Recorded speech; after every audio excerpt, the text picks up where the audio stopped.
faiblesse est à réguler, structurer. On voit l'immigration au sport. Parce que nous, à notre temps, ça n'existait pas. C'était le sport-études qui était là. On n'allait pas à la montagne.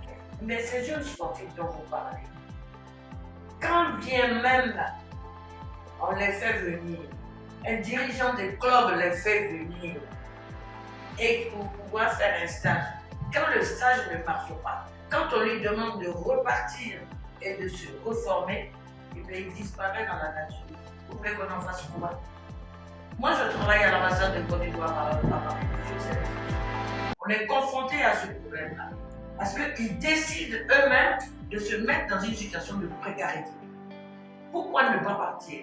Parce que quand on veut être un sportif, un bon sportif, il y a déjà le premier facteur, c'est l'âge. C'est pas à 20 ans, à 22 ans que tu vas venir exploser. Je suis désolé. Quand tu es un bon sportif, il faut s'entraîner. Il faut avoir une hygiène de vie saine. Il faut réussir. Et dans tout ce qu'on veut faire, il faut avoir une idée. Donc tu as dit, on repart, on va retenter. Qui dit non? Il y a un cadre légal.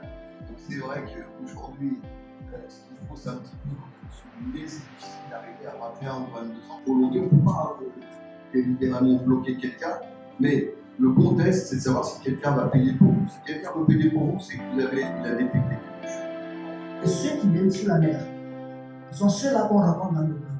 Mais ceux qui viennent pour les tests, bien sûr, comme le dit monsieur, oui, c'est ce qu'il dit existe.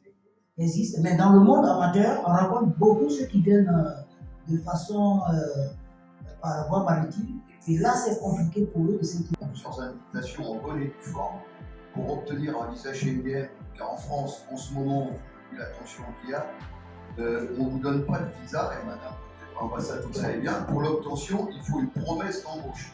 Ça veut dire qu'il faut être sûr d'avoir un contrat général, quand on veut vous voir en test, je ne suis pas sûr d'avoir un, avec par exemple des plateformes comme iBall, pour être des spécialistes pour connaître ça, mais c'est des plateformes où on a accès à des images de tous les matchs, des académies, je pense là, à la Côte d'Ivoire, je pense qu'il y a au moins 20 ou 30 clubs qui sont sur cette plateforme, et donc on peut avoir des images des joueurs et des gamins qui évoluent. Donc vous voyez, c'est un peu compliqué, c'est sûr qu'il faut trouver des solutions. Et les solutions, en les proposant tout à l'heure, vous allez voir, il va y avoir 3 paliers sur lesquels on va réfléchir. Ces 3 paliers vont commencer par les États eux-mêmes d'abord. Ensuite, les fédérations, ils vont prendre toutes les parts, et aussi sensibilisation au niveau des parents. Ce qui fait que si on forme un cadre, il sait que dans un club, il y a 3 dimensions. Il y a le sportif, il y a l'associatif et il y a l'éducatif. Et qu'est-ce qu'on fait de ce sportif-là? S'il n'a pas un bagage intellectuel, on fait quoi? Comment on fait pour l'insérer dans la société? Et donc, nous, on a créé cette organisation-là pour essayer d'insérer, essayer de sortir le sportif. Je suis venu par occasion, occasion familiale. J'étais censé retourner. Et après le championnat de Côte d'Ivoire, parce que je joue après le championnat, donc après le championnat, je suis venu en France. Tout au long de ma carrière, j'ai vécu aussi en Asie du Sud-Ouest, quand j'étais en Thaïlande. C'était différent parce que c'est complètement interdit.